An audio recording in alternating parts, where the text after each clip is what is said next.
Quer ajudar no apostolado da Vox Católica? Torne-se membro do canal. Com um valor simbólico mensal, você ajuda a custear as despesas de produção e colabora com o crescimento do projeto. Clique em Seja Membro e saiba mais.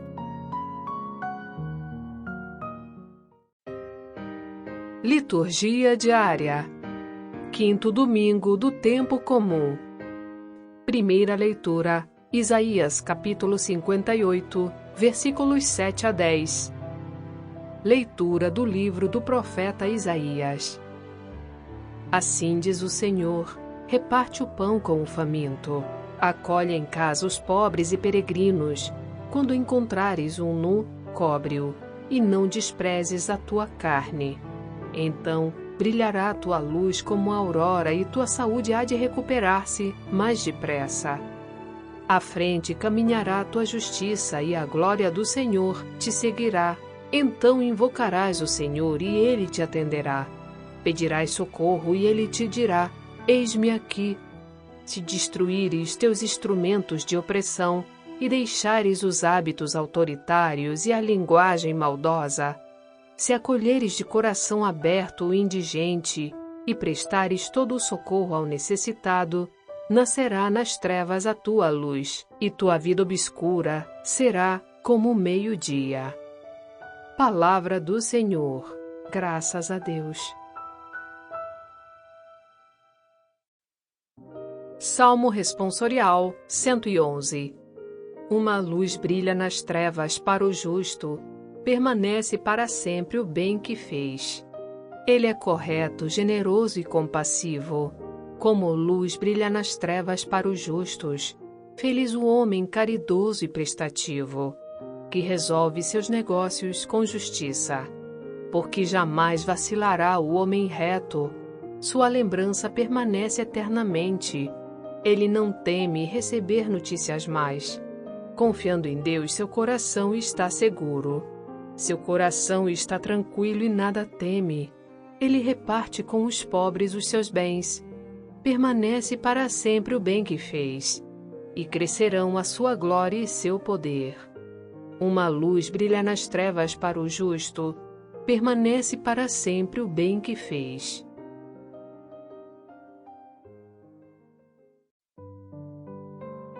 Segunda leitura. 1 de Coríntios, capítulo 2, versículos 1 a 5. Leitura da primeira carta de São Paulo aos Coríntios. Irmãos, quando fui à vossa cidade anunciar-vos o mistério de Deus, não recorri a uma linguagem elevada ou ao prestígio da sabedoria humana, pois entre vós não julguei saber coisa alguma, a não ser Jesus Cristo, e este crucificado. Aliás, eu estive junto de vós com fraqueza e receio e muito tremor.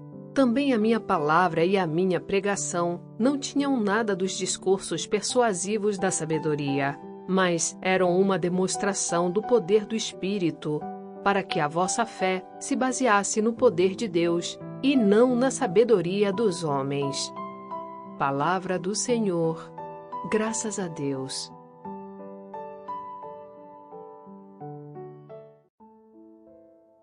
Evangelho.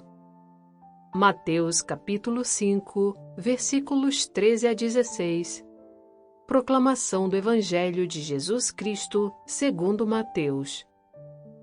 Naquele tempo, disse Jesus a seus discípulos: vós sois o sal da terra. Ora, se o sal se tornar insosso, com que salgaremos? Ele não servirá para mais nada, senão para ser jogado fora e pisado pelos homens. Vós sois a luz do mundo.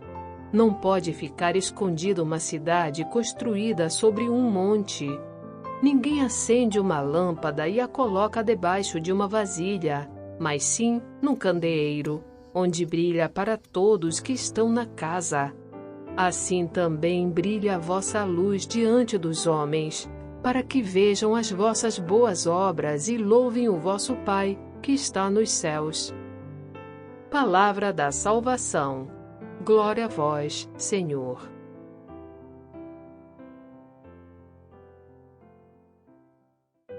Conversando sobre a Palavra, com Antônio Santoro. Oi pessoal, oi Sônia, tudo bem? Vamos começar mais um programa Conversando sobre a Palavra. E eu queria pedir a vocês que agora nos ajudem a evangelizar. Dê um clique no joinha, deixe um comentário no nosso vídeo, se inscreva no nosso canal caso você não seja inscrito. Compartilhe esse vídeo com mais pessoas, nos grupos da família, nos grupos da igreja, nos grupos do trabalho, com os vizinhos, enfim, com qualquer pessoa que você acha que vai gostar desse trabalho.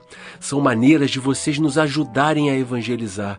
Nós não temos propaganda. A nossa única propaganda é a divulgação de vocês. Ajudem a gente a chegar a mais lugares. Joinha no nosso vídeo, clica agora. Comentário no nosso vídeo, qualquer comentário, compartilhamento e inscrição. Muito obrigado, gente, pelo apoio de cada um de vocês. Pessoal, hoje a gente celebra o 5º domingo do tempo comum. E a nossa liturgia vai chamar a nossa atenção para o compromisso que nós precisamos assumir quando a gente se torna cristão. Quando a gente decide assumir as propostas de Jesus para a nossa vida. O desafio que o projeto de Jesus vai fazer para cada um de nós acaba tendo muitas consequências práticas, marcantes nas nossas vidas. A nossa vida é realmente transformada por esse projeto. As pessoas não podem mais ficar morando, naquele comodismo espiritual que elas tinham antes. Nem podem apenas exercer a sua religião através de rituais que são meramente externos. Através de uma religião que nós podemos chamar, de ritualística, mas que por dentro é vazia dos valores do reino de Deus.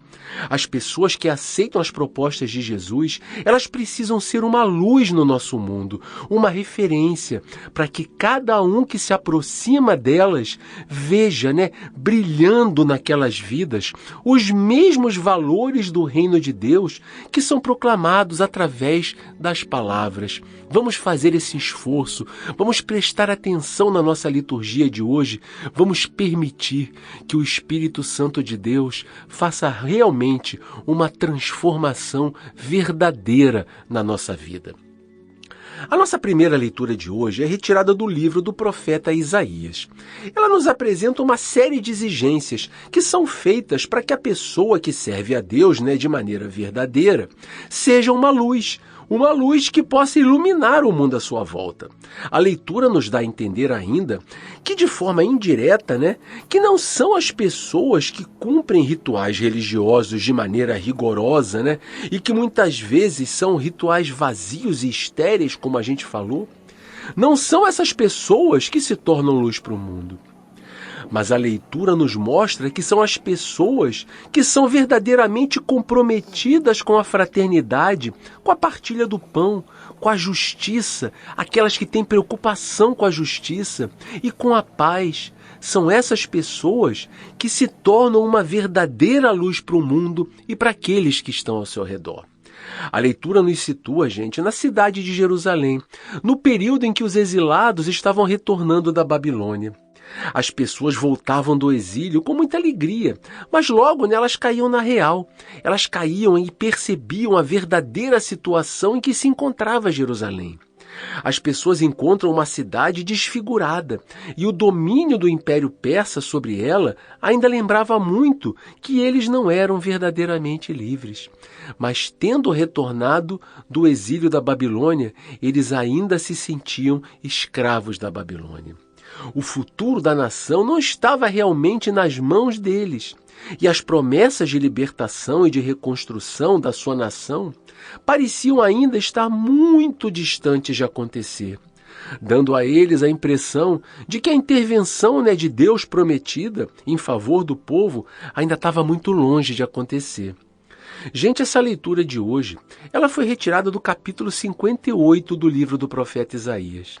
Mais uma vez, para a gente poder ter uma compreensão melhor do nosso texto, eu recomendo que vocês leiam a íntegra desse capítulo 58.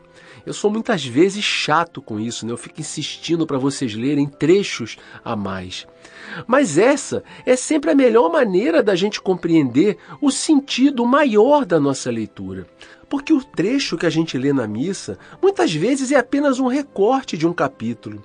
E muito por causa disso, muitas vezes isso não permite que nós tenhamos uma compreensão total daquilo que a mensagem carrega. Esse capítulo 58, ele tem como tema principal o jejum. Aliás, gente, o jejum é um tema muito trabalhado nos livros do Antigo Testamento, porque era uma prática fundamental da fé judaica. Ele é um gesto associado à humildade da pessoa diante de Deus, ao abandono, porque tem o significado prático de uma renúncia feita em relação a algo que é essencial na vida das pessoas. Quando a pessoa jejua, ela abre mão de algo que faz falta para ela. Ela não olha somente para a sua necessidade, para o seu instinto, né? Mas ela olha para aquilo que naquele momento tem a intenção de se voltar totalmente para Deus. Ela quer se voltar totalmente para Deus. Ela abre mão do seu instinto e entrega tudo nas mãos de Deus. Nesse capítulo 58, a menção ao jejum ela aparece muitas vezes. No entanto, gente, o profeta denuncia que o jejum que o povo praticava era só uma exterioridade e não estava vinculado às exigências mais profundas da fé, às exigências mais profundas do que realmente agrada a Deus. Na prática, o povo praticava um jejum de uma forma interesseira, querendo ter algo em troca de Deus, né? Em troca da prática daquele jejum. E dessa forma, o jejum perdia sua essência de humildade, de confiança, de entrega, mas se tornava um instrumento, né? Uma moeda de troca para Deus, né? Para que Deus realizasse os desejos mais egoístas daquelas pessoas, enquanto que o coração delas estava longe dele. E Deus, através da profecia de Isaías, desmascara essa atitude do povo, que manifestava sua religiosidade através de uma prática exterior, mas não confirmava o seu significado através de uma prática de vida, que viesse de encontro aos valores de humildade, de entrega, de abandono, de renúncia que o jejum queria transmitir.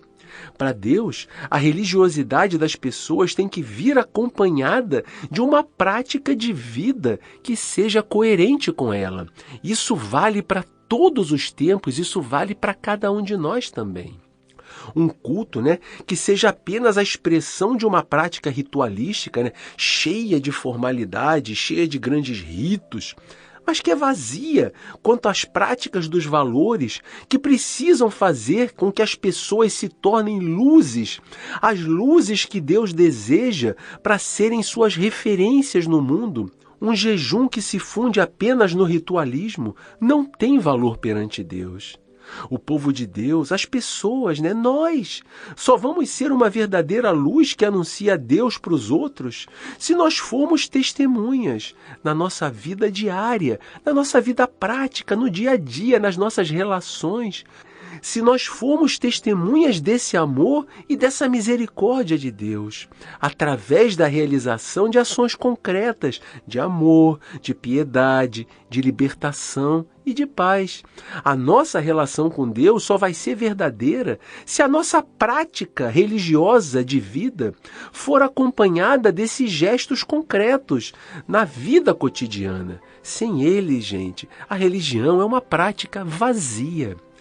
Gente, nós nunca podemos ser a luz do mundo que indica a presença de Deus para os outros somente através da realização de grandes ritos litúrgicos, de grandes ritos solenes, repletos de pompa, repletos de formalidades. Se o nosso proceder, se as nossas atitudes, se o nosso falar, se o nosso agir, a começar pelas nossas interações com as pessoas que são as mais próximas da gente, se esse nosso proceder não apontar para uma vida onde a religiosidade que a gente expressa seja traduzida em gestos concretos de amor, de compreensão, de perdão, de tolerância, de acolhimento, de misericórdia, se a nossa religiosidade não for cuidadosamente alinhada com esse nosso proceder, ela vai ser apenas um conjunto de rituais estéreis e vazios, que não produzem nada, que nada vão dizer para as pessoas a respeito de Deus e nem para nós, e nem para Deus. Mais uma vez, pessoal, eu quero reforçar aqui que eu não estou dizendo, que os momentos de oração que a gente faz, ou que as belas celebrações que são preparadas com tanto amor pelas pastorais e pelas comunidades são coisas desnecessárias, inúteis ou supérfluas. Não é nada disso. O que é importante a gente compreender é que tudo isso só tem sentido se for acompanhado de conversão, de uma vivência pessoal, e por que não dizer, até mesmo comunitária, marcada por gestos concretos que demonstrem o nosso compromisso com o reino de Deus e com os seus valores.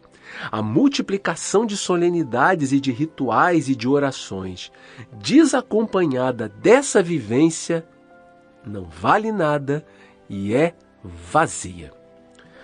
A segunda leitura de hoje é mais uma vez retirada da primeira carta de São Paulo aos Coríntios. A gente já viu, nas liturgias anteriores, que Paulo estava preocupado com a vinculação humana que os coríntios estavam fazendo em relação à pregação que era feita na comunidade. Eles vinculavam a sua adesão não a Jesus Cristo e a sua mensagem, mas aos pregadores que se apresentavam a eles.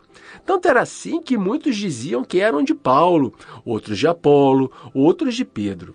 E Paulo esclarece que todos deviam ser pertencentes a Cristo, e não aos homens que lhe haviam pregado a mensagem desse mesmo Cristo. Mais adiante, a gente viu também Paulo mostrando a diferença da lógica dos homens em relação à lógica de Deus, para explicar como a salvação de Deus chegou para as pessoas através da morte de um homem que havia sido condenado como se fosse um criminoso. Para explicar tudo isso, Paulo cita o exemplo dos próprios coríntios, cujos membros da comunidade que se formava, aqueles que mais demonstraram abertura para receber essa mensagem da salvação, não eram os mais ricos, nem os mais poderosos ou os mais cultos, mas eram exatamente os mais pobres e os mais frágeis. Eles foram os escolhidos para serem as testemunhas de Deus no nosso mundo. Pela lógica do mundo, quando um grande projeto precisa ser realizado, a escolha daqueles que vão realizá-los nunca recairia sobre esse tipo de gente. Ou seja, nós não podemos compreender a lógica de Deus baseados na lógica do nosso mundo. No trecho da carta que a gente leu hoje, Paulo dá aos coríntios o seu próprio exemplo, de como ele se apresentou a eles, exercendo o ministério de pregador da mensagem de salvação de Jesus. Paulo diz que não se apresentou a eles recorrendo a uma linguagem elevada ou a um prestígio da sabedoria humana. Ou seja, Paulo não se utilizou da eloquência nem do conhecimento filosófico para atrair as pessoas para uma sabedoria que pudesse parecer ser dele próprio. Mas ele se apresentou a eles com uma linguagem simples, porém guiada pelo Espírito Santo de Deus. E os frutos dessa pregação logo se mostraram, através da formação de uma comunidade cristã que nasceu cheia de força e de fé. Não foi dessa maneira, a presença de uma pessoa que arrebatasse multidões com seu discurso persuasivo, nem que se destacasse pela grandiosidade do seu conhecimento filosófico que produziu os frutos naquela comunidade. Muito pelo contrário, Paulo diz que ele esteve naquela comunidade com fraqueza e receio e muito tremor. Com isso, gente, Paulo quer mostrar para nós que o que fez os coríntios aderirem à pregação, à proposta de Jesus, não foi a sua pregação nem o seu esforço intelectual, mas foi a força de Deus, o poder do Espírito Santo que se sobrepõe muito além de qualquer eloquência e de qualquer sabedoria ou discurso humano. É a ação desse Espírito Santo que faz com que as pessoas se deixem tocar, se deixem sensibilizar pela sabedoria de Deus, ao invés de se deixarem envolver apenas pelos discursos eloquentes da sabedoria humana. Gente, todos os que têm responsabilidade de anunciar o Evangelho, sejam padres, bispos, ministros da palavra, líderes de pastorais ou qualquer outra pessoa que assuma de alguma maneira essa missão, todas essas pessoas têm que ter bem claro nas suas mentes que a eficácia da transmissão dessa mensagem, ela não depende deles, e que o sucesso dessa missão não é fruto exclusivo das suas capacidades pessoais, nem dos seus talentos, nem depende do uso de técnicas elaboradas de pregação. Todos devemos saber que somos apenas instrumentos que, em posição de humildade, são utilizados por Deus para concretizar o seu projeto de salvação para o mundo. Mais uma vez, eu não estou dizendo que o estudo, que o desenvolvimento das capacidades pessoais, a serem colocadas a serviço do Evangelho é algo desnecessário ou inútil. Tudo é útil, mas somente isso não vai garantir o sucesso da missão. É verdade que as pessoas precisam querer se capacitar, querer se preparar também. Mas muito mais do que o nosso esforço, muito mais do que as técnicas que nós possamos utilizar, é o Espírito de Deus que age nas pessoas que se entregam à sua ação com humildade e disponibilidade.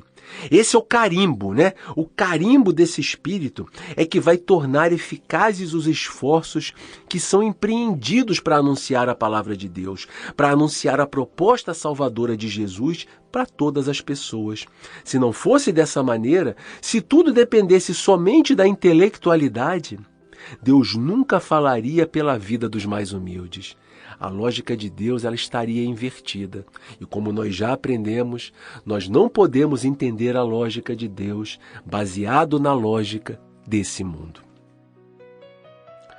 No Evangelho de hoje, nós continuamos naquele ambiente do Sermão da Montanha, Lembremos, gente, que no Evangelho de Mateus, Jesus está numa montanha, dando as instruções relativas ao reino de Deus para as pessoas, da mesma forma que no Monte Sinai, Deus revelou para essas pessoas a sua lei, a sua antiga aliança. Jesus é, portanto, o próprio Deus, que também numa montanha nos anuncia essa nova lei, a lei da nova aliança. O texto do Evangelho de hoje, ele nos apresenta duas parábolas, a parábola da luz e a parábola do sal. Ambas têm a intenção de destacar o papel das pessoas que pertencem ao povo de Deus nesse mundo. Jesus mostra qual deverá ser a missão das pessoas que aceitam viver inspiradas pelo Espírito das bem-aventuranças que ele havia acabado de proclamar. A primeira parábola que Jesus menciona é a do sal. Como a gente sabe, o sal é um condimento que é misturado a praticamente todos os alimentos com a função de realçar o sabor.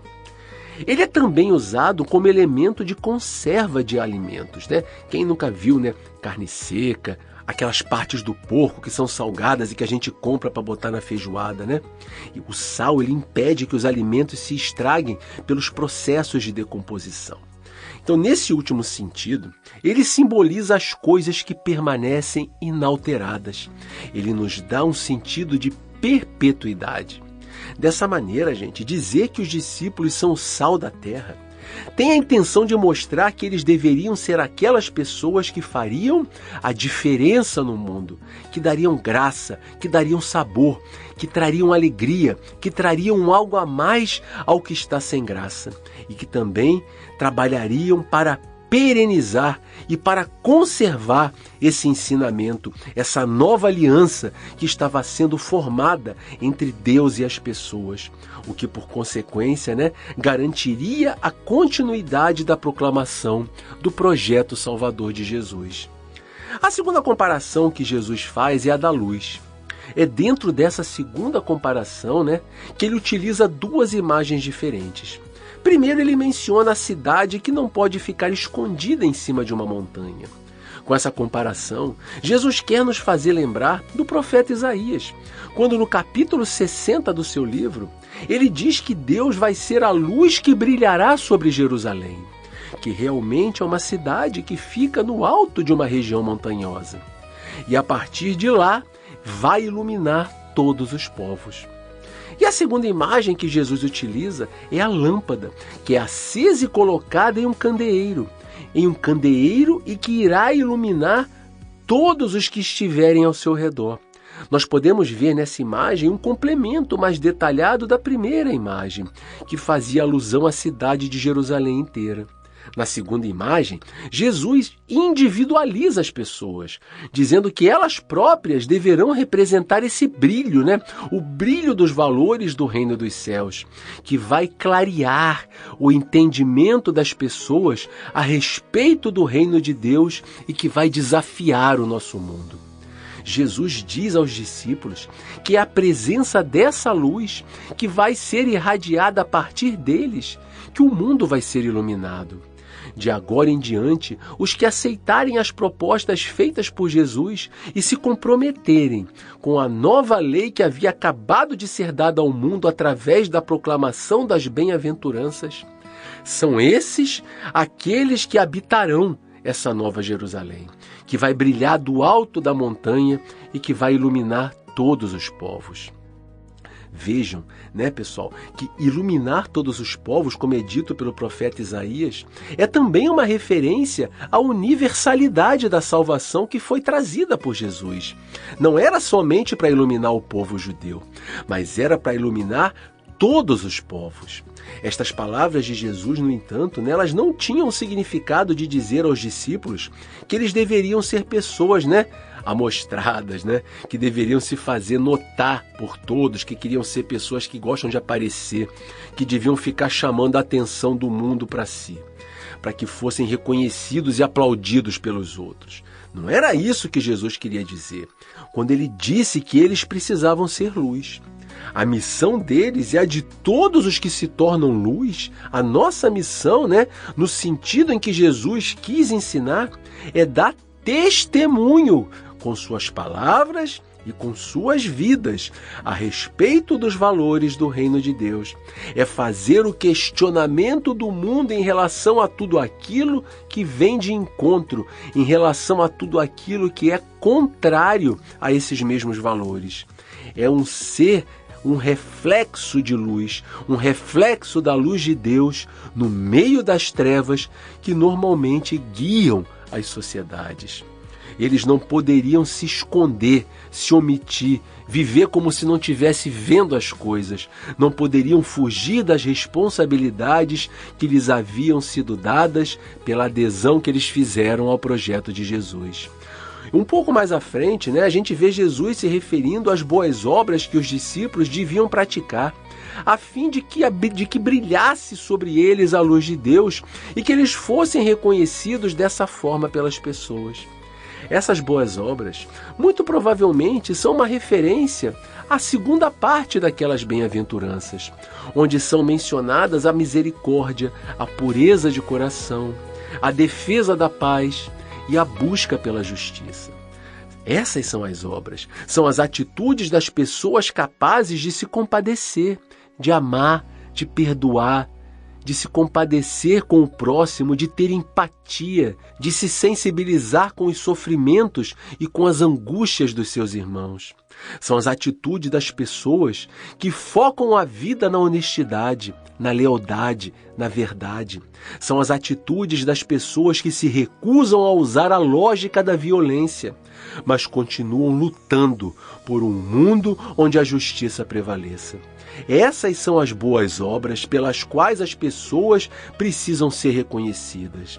Essas são as obras através das quais a luz de Deus vai brilhar sobre eles, para que eles se tornem uma referência no nosso mundo. É dessa forma que o brilho de Deus vai se manifestar ao mundo através deles. Gente, a questão central do nosso evangelho é a seguinte: Deus nos propôs, através de Jesus, um projeto de salvação, que precisa conduzir as pessoas para um novo mundo, para um mundo de amor, de justiça e de paz. Aquelas pessoas, e aí devemos nos incluir, que dizem sim a essa proposta, precisam testemunhar ao mundo, através das suas palavras e das suas obras, que os valores contidos nessa proposta feita por Jesus estão em pleno funcionamento no seu cotidiano. Falando de uma forma bem resumida, é isso. E é nesse momento que deve começar o nosso questionamento. Como é que nós estamos vivendo em relação a isso? O nosso compromisso de cristão é realmente um compromisso sério? Ele respeita as exigências que Jesus nos faz? Nós somos pessoas coerentes no nosso testemunho? Ou o nosso tipo de testemunho, que a gente dá depende do ambiente em que a gente está? É difícil a gente ser autêntico em ambientes que são mais hostis para os valores do reino de Deus. Mas nós devemos ser coerentes em todos os ambientes. Se o ambiente não nos respeitar, é hora de nós pensarmos se esse é um ambiente que convém a gente frequentar. Em qualquer lugar que nós frequentamos, nós precisamos ser sempre a mesma pessoa. Nós devemos manter sempre os nossos posicionamentos alinhados com os valores do reino de Deus. É claro que todas as pessoas não são obrigadas a pensar como a gente, mas nós devemos marcar a nossa posição, da mesma forma que os que não concordam com a gente marcam a posição deles. Nós precisamos deixar acesa a lâmpada do reino de Deus. Ela não pode se apagar. Nós precisamos ser o seu candelabro, o seu candeeiro. Isso não significa entrar em conflito com as pessoas, mas apenas termos um posicionamento que não seja incoerente, ainda que por omissão, com a nossa missão de cristãos. Um ambiente saudável precisa ao menos saber conviver com as diferenças. Ser cristão não é ser aquela pessoa chata, insistente, inconveniente, que fica o tempo todo tentando converter os outros. É muito chato isso. Lembremos que as maiores e mais significativas testemunhas de Deus são aquelas que falam do Evangelho através das suas atitudes, das suas obras, dos seus gestos, e não através das suas palavras. Mas também não pode ser algo, que nos leve a omissão em relação aos valores do reino de Deus na sociedade em que a gente vive. Lembremos que Jesus não obrigou ninguém a segui-lo, mas nunca deixou de se manifestar e nem de posicionar quando ele foi provocado a fazer isso. Será que nós somos uma pitada de sabor na vida das pessoas que caminham ao nosso lado? Será que nós somos esse sal na vida delas? Ou eu sou também aquela pessoa sem graça, insípida, pela qual as pessoas que passam pela minha vida passam e nem percebem que eu existo?